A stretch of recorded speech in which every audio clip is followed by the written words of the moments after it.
Good evening, this is T.L. Havens with True Brewer Group, and this is part of the podcast, Straightforward.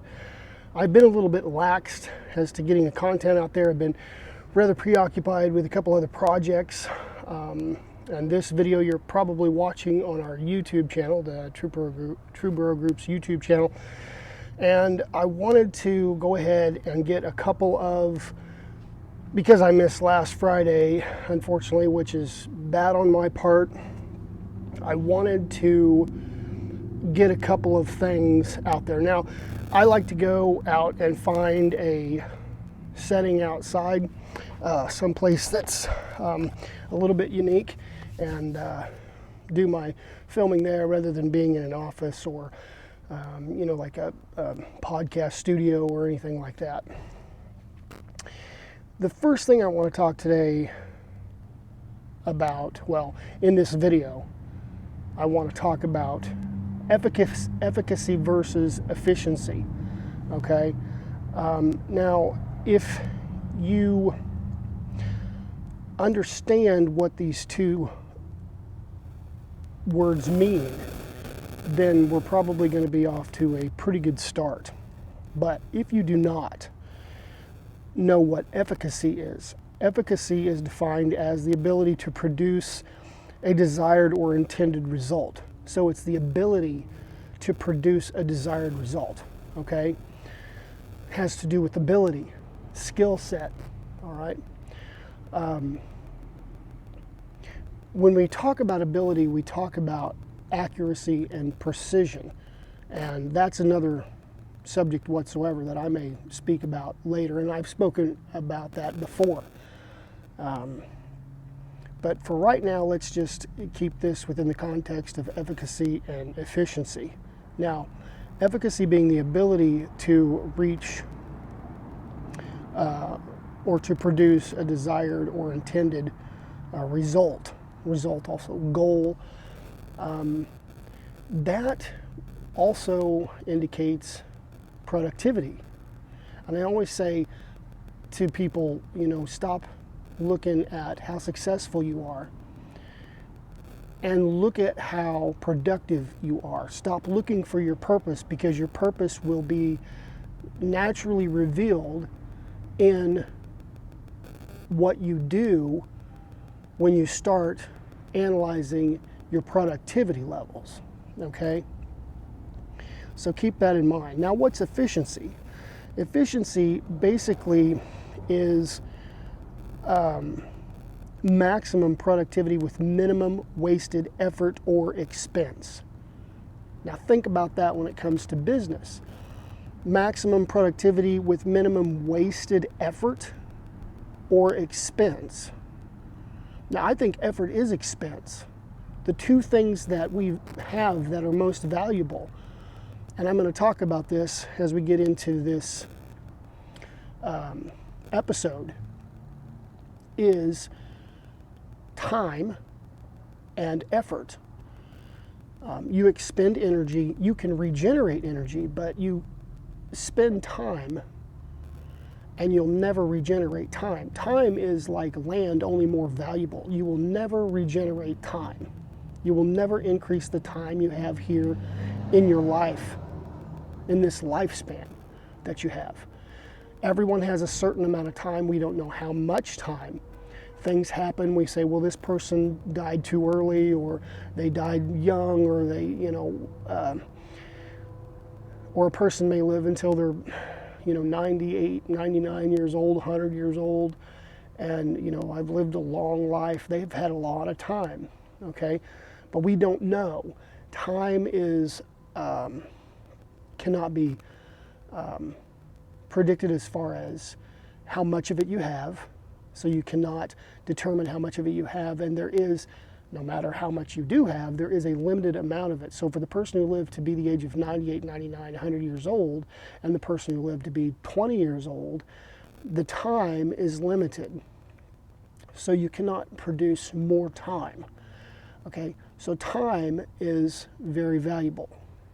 Effort or energy is also valuable, but it can be regenerated. However, you cannot you reclaim the energy that you've expended. You just have to regenerate more. And as you get older, and depending on your mindset, you may lose energy, which alludes to your motivation. So we get into, that's another episode, motivation. But efficiency, maximum productivity. So with efficacy is the ability to produce a desired or intended result. I mentioned productivity because I said stop looking at success and look at how productive you are. If you look at how productive you are, you're going to realize how efficient you are. Once you realize how efficient you are, you're going to start having a higher level of efficacy if you correct the problems that you have in your systems and your strategies when you go forth to obtain a certain outcome. Does that make sense? Okay? So, the reason I'm talking about this is I started looking at a Venn diagram.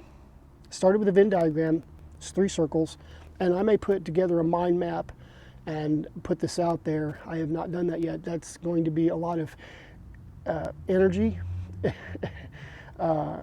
cost to do that, but it may be well worth it to help someone out there if they need it. But I started with a Venn diagram looking at finances, okay? Because we get into business to make money, okay? We get into business, people want to, they go into an entrepreneurship role to gain financial freedom. You read books like Rich Dad, Poor Dad, Donald Trump books. You read business books in order to increase your ability for entrepreneurship. And people are going to start getting nosy as they're cruising up and down the roads and seeing me on this side road or this alley, wondering what I'm doing. Small town. Anyway. So I started looking at the finance aspect of it because we all get into this for financial freedom. Why? Because most people will say, well, I want to spend more time with my family, or I want to, be able to go on vacation when I want, or I want to, and they idealize the entrepreneurial life. And I've had many entrepreneurial ventures, and I measure success differently now. I don't measure it by a monetary value, okay? I measure success way differently. I measure wealth differently. And it's not to compensate because, I'm not making it. It's because I realize true value, okay? So money, there's different types of money all throughout the world. Governments control money, they print money. They can take it out of circulation if they want. When you look at Donald Trump saying he's going to get rid of the penny, no big deal to me, don't care one way or another. You look at the cryptocurrency saying we don't want, governments to control. So there's all sorts of different types of money, okay? And most of it in these days is fiat money, meaning it's not linked to anything of true value, I say true value, but anything that's like a rare commodity like gold or anything like diamonds or anything like that. It's basically a fiat where everybody agrees, okay, this is our money, and so much of this is going to buy that. And places get to set, like the grocery store say, okay, well, you have to take 4 of your dollars to buy 1 dozen eggs. And the society says, okay, well, yeah, we agree that this dollar, this piece of paper that the government issued is money, even though it's not connected to anything really of worth. You know what I mean? Like any rare commodity or oil or anything, that would be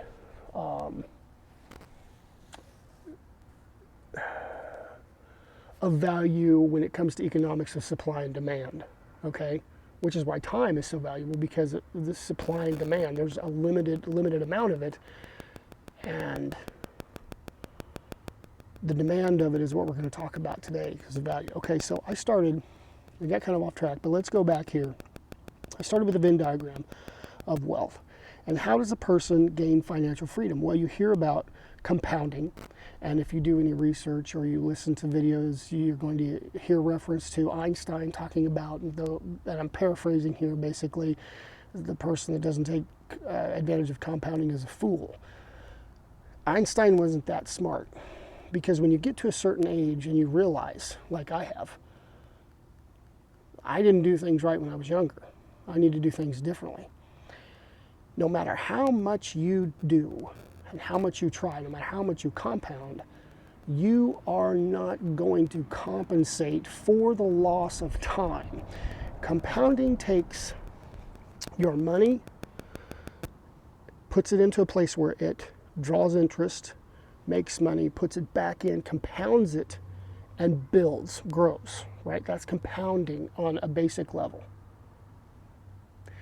When you get to a certain time frame and you've lost time that you'll never get back, and your time is narrowing down to where you have none, or narrowing down to where you might not be as physically able to enjoy life the way you would when you were in your 20s, you start realizing no matter how much I utilize compounding, it's not going to really have that big of an impact on my life. But that is one of the circles in the Venn diagram. Now, I ended up going to triangles, and there was a reason for that, but we'll just say part of the first triangular circle of the Venn diagram was compounding. The second thing you'll hear a lot about is diversification when you're talking about investing. So let's say you make money, your company is successful, you're taking a draw, you're earning a paycheck, or even if you have a W-2 or whatever, and you're taking your money and you're investing it, then you're diversifying it, putting it in different investment avenues in a portfolio, so that if one goes bad, one will hold up, at least in some way it'll compensate and balance itself out and kind of hold some value if one of them goes wrong. And if they all do good, then you're way up. But if something goes down, then this one will hold it up. So there's diversification to kind of balance out and hold value, okay? There was a video, I'm not going to say who did the video. They were trying really hard to show how if you put $90 a week into these 5 high interest, well, it was considering high interest, but I mean, when you look at the interest rate, it was about 4% max. They were consider yielding, like paying a lot of dividends. They had some good interest, and if you had basically a drip account, which is when you get a dividend, you put it back into that investment so that you have more money in there to grow and draw the interest. There were 5 of them. If you put $90 a week in there over 20, 30 years, and you had one that did it in 14, 15 years, wow. Then you would have in each one approximately $300,000, which each would pay like around $3,000, $3,500 a month. Okay, pretty good. But realistically, what is $90 a week? Okay, what is $90 a week? Times 5, because there were 5 accounts if you're diversifying. Okay, that is around between $20,000 and $25,000. I can tell you this, I was in law enforcement. That's about how much I made as a cop in a year. Okay, somebody working at a grocery store or a convenience store or a gas station, or even working a couple jobs like that, trying to make ends meet with rent being the way it is now, and the expenses if you're a single parent, or even if you have a spouse and you're both working, things are difficult. To come up with $90 a week, to come up with a year's salary, or let's say you make $40,000, or let's say you make $60,000, to put $20,000 into that may be very difficult. So diversification alone is not going to cut it. So what do? You got to diversify and you got to compound. So you got to find high yielding investments. High yielding investments are considered more risky. So now you got to get a financial advisor, because I don't know all this stuff. I'm a business guy. I do commercial lending. I don't, and I do, business coaching. I'm not an investment guy. Okay. So now you got to go find a financial advisor. Now you got to pay them, okay, to weed through all this stuff, and it becomes a world of chaos, all right? And a world of chaos is hard to navigate, all right? It's harder to then navigate that entrepreneurial world, okay? Because you have all this other business stuff that you're trying to tend to. Then you got your personal life you're trying to tend to. And now you got all this finance stuff you're trying to tend to. Not only personally, but professionally. Okay? Now, I'm not trying to be a Debbie Downer. I'm not trying to be a demotivator. I want you to hear me realistically. This is what I started off with. Because I was listening to people after people, because, that's why we go into entrepreneurship. We want to be financially free. Well, how do you be financially? Diversification, compounding, and then the way you use your money, the way you do. I thought, what's the third? Savings? No, Robert Kiyosaki says savers are losers. If you read business books, you're going to find out that frugality, cutting costs, really isn't that effective, but increasing your value in a certain time frame. So let's say for an hour, because we all okay, per hour, how much do you make per hour? Okay, even salary, how much do you make per hour? So if I'm making $20 an hour, or $15 an hour, or $10 an hour, okay, that $10 per hour, okay, that's now the value of my hour. That's what I've sold my hour of time for. Okay, that's what I've sold my hour of time for. That's not what somebody paid me for my time. That's what I sold it for. Yes, somebody paid me for that, but I want you to look at it from the aspect of that's what I sold my hour for. Was 10 or 15 or $20, whatever you make per hour. If your salary, break it down. What did I sell that hour for? Okay, why? Because the other side of it is you don't make money by saving money, by being frugal, by getting 50 cents off of an item and spending $2 in gas driving to get it. Even if the store's next door, you're like, well, I just walked next door and I saved $50 or $50 50 cents on this item, and they had it for this price, but I saved 50 cents walking down the street here. You spent that amount of time walking to that store and saving 50 cents. So let's take it. You bought one item. Let's say that item was $10. You make $20 an hour. Okay, let's just do simple math. $20 an hour is what you have. That item's $10. And you went and saved 50 cents. So you spent $9.50. So now you have $10.50. Here's what they will tell you. The professionals, the people who are rich will tell you in their books, in their speeches, this is what they'll tell you. Don't waste your time with that. Go find a way to increase the value of that hour. So $20 an hour, I increase the value of my hour to $25 an hour. Or we'll do $21 an hour just to show you how ridiculous this is. Okay? So you increase your hour value to $21. Okay? Now, you go, and it doesn't matter if you save the 50 cents or not, you buy the $10 item. So you have $21, you buy the $10 item, you have $11 in your pocket. Whereas before, you had 10.50. So now you have 50 cents more in your pocket just because you increased your hourly value. Do you see that? Okay, now what if you increased it to 25? What if you got a raise at work and you increased it to 25? What if you found a way to increase it with a side hustle?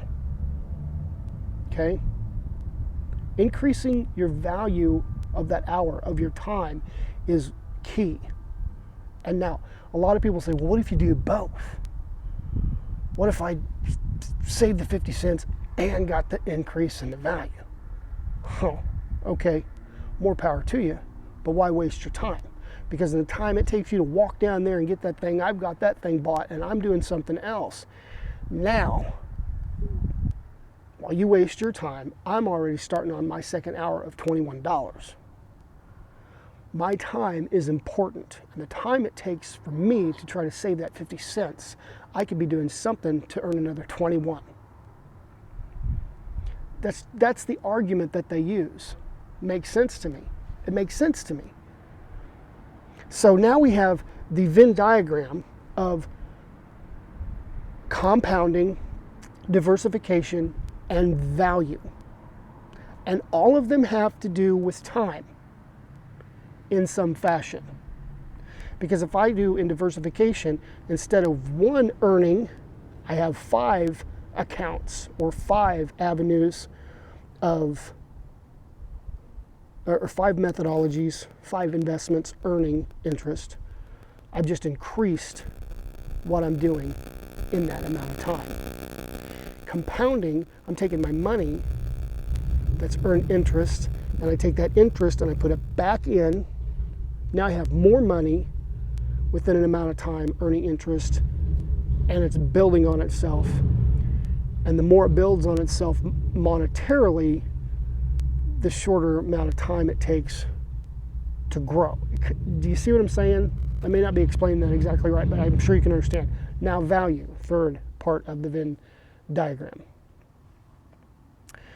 Increasing what I sell my hour for. The cost of my time. And when I go to an employer, I'm not a butt nugget about it. We have to be thankful for the employment, for the opportunity to earn. But it has to be more than money, and I'm going to tell you why. If you're working just for money, you're in trouble. Your mentality has to change. You're getting cheated. The way I define value is the efficacy of the effort and productivity.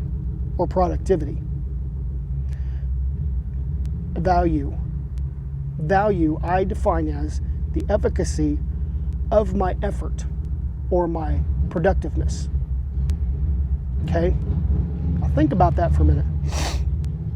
And some of you might think about it and go, well, that don't make no sense. If my effort or what I put into trying to be productive has no efficacy, I have low value. But if my effort, if my productivity is high, the efficacy of producing is high, I have great value. Okay? Think about that for a minute. Now, productivity I define as efficiency of increasing the payout while decreasing the time required to achieve the said payout. Now, what is the payout?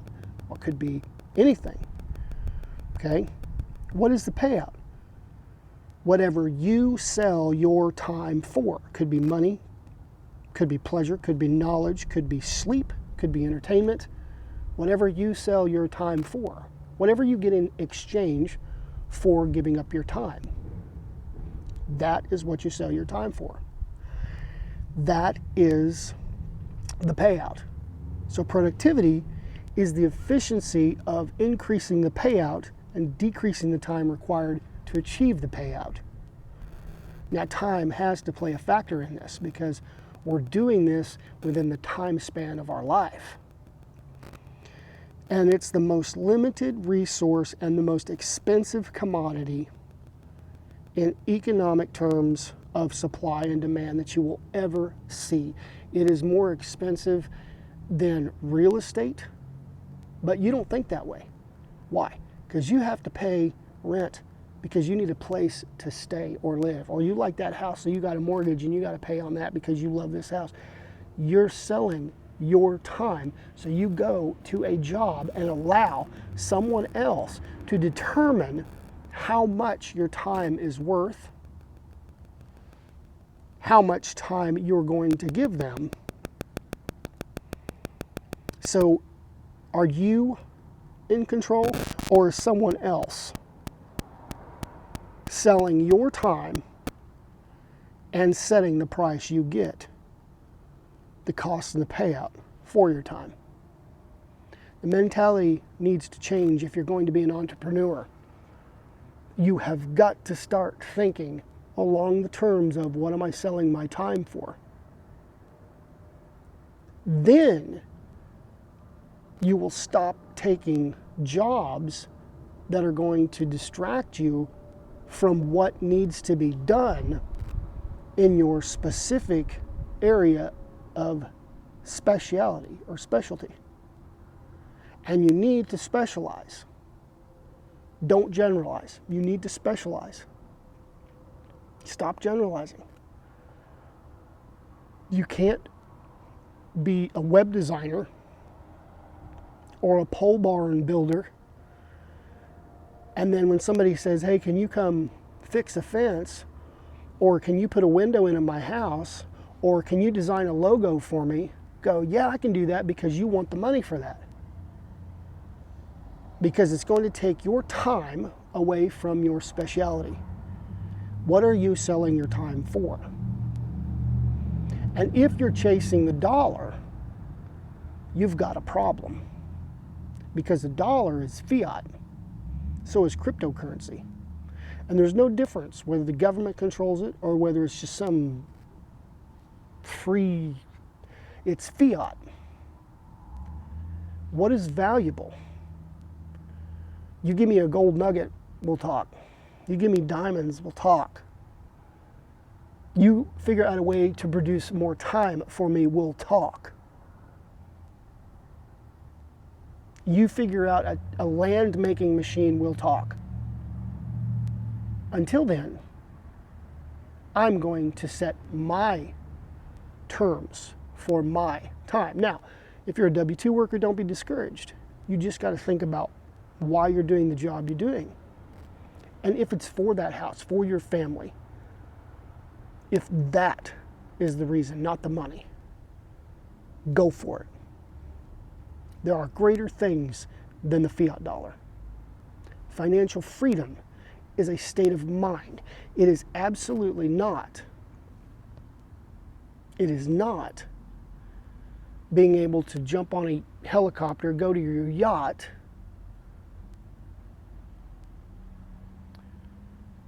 and spend 2 months while checking on your investments in your business from Fiji. That's what people picture, though. Being out from under the pressure, demand of the requirement of money. Now, when I looked up the definition of cost, because I've talked about that, there was a phrase in there. It says, require the payment of. Who is requiring the payment of? Are you requiring the payment of? So when you go to an employer, are you saying, okay, well, I'm requiring the payment of this and I'm going to agree to it. That's fine. If not, what do? You find other employment. The employers have to understand that, yes, they need good workers. And employees need to understand they need to be good workers if they agree to work for a company. Absolutely. You don't have to be a butthole about this. But if you are not going to be okay with requiring the payment of your time for that amount of money, then you need to find something that's going to increase the value of your time. That is one of the triad. Now, my triad ultimately become a hexagon because in between, in the middle is a triangle, and it's the sweet spot, what I call the royal triangle. But the three other triangles that were formed out of this hexagon, so you got the compounding, the diversification, and the value.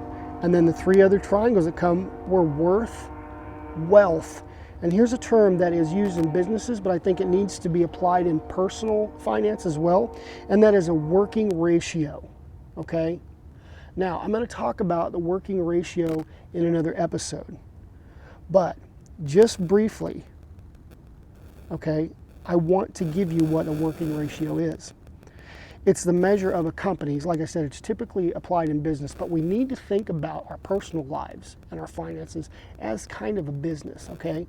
Even if we're working as a W-2, okay? Even though it's a personal thing, we need to look at it as kind of as a business. We need to think of it like that. You start there, you're going to be golden when you go out to do a side hustle and it turns into a business, or you go and you construct a business using my mind map and the Excel spreadsheet. The BAT index system. It's on an Excel spreadsheet, but it's a BAT index system. It's the business analysis tool to help startups. It may help established businesses get back on track if they're off track as well. But anyway, a working ratio is, it measures a company's ability to meet its short-term obligations by comparing its current assets to its liabilities. So, when you're talking about financial freedom, to come full circle here, okay, you want that.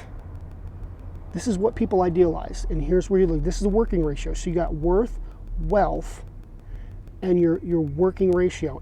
And your working ratio is not your net, just slipped right out of my mind, your net worth. It's different.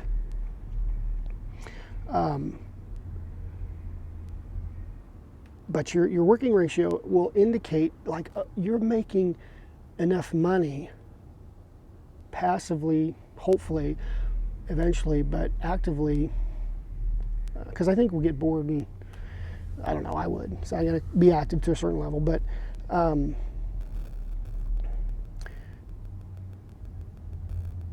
the working ratio is where you're earning enough to where now your liabilities, your expenses are just like they are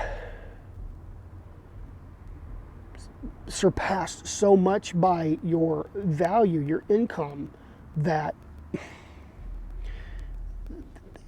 it's like an ant on the Rocky Mountains. The ant being the liabilities and expenses, and the Rocky Mountains being your income level. And that's the financial freedom that people are seeking. But you're not going to get there if you don't understand these concepts that I'm talking about right here.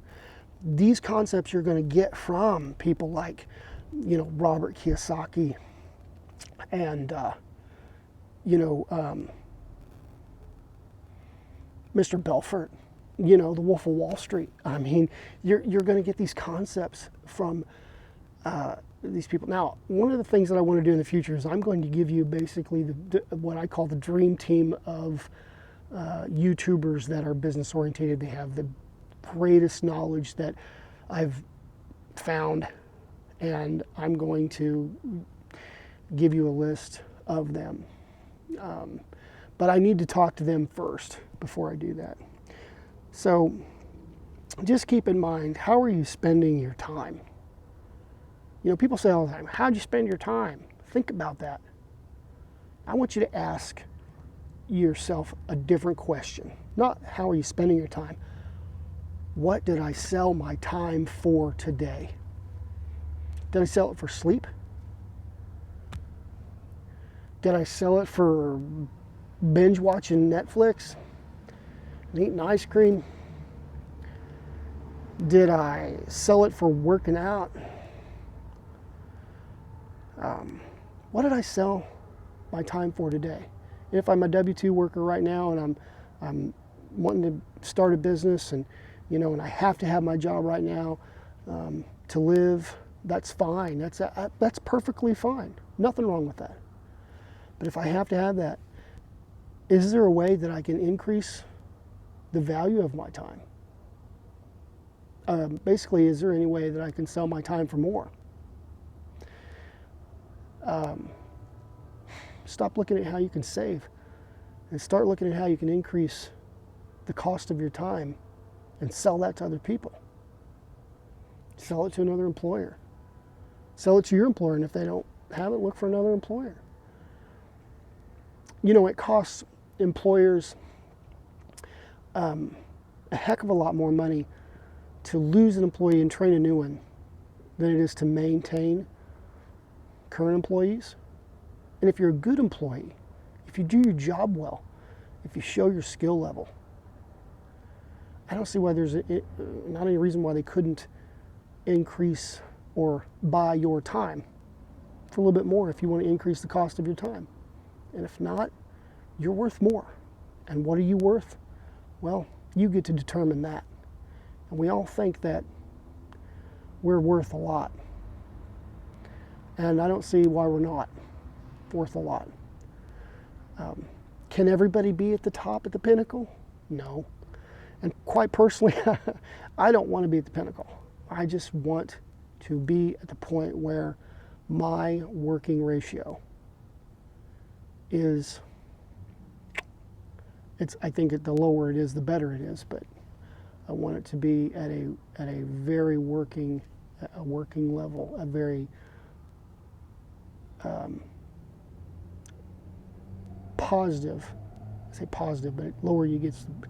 I want it to be at a good level where I am financially free, where you are financially free. No matter what you're doing. If you need me, reach out. Reach out. Go to trueburrow.com. Give me a call. Give me an email. tlhavens@trueburrow.com. That's trueborrow.com. And I appreciate you listening for today. This was kind of a long episode. I do apologize for that, but very important concepts here. I want to change the way you think about some things. I don't want to discourage you. I want to change the way you think about things. I want you to get your creative juices flowing as far as the mind goes, the way you think, the way you operate, so that your productivity can go up, your efficiency goes up, your efficacy goes up, and at that point your value is going to skyrocket. No matter what you're doing. So, like I said, have a great, here it's evening. If you're watching from another place, great morning, great day. And I say don't have a great day, but go make a great day, okay? Go make a great day.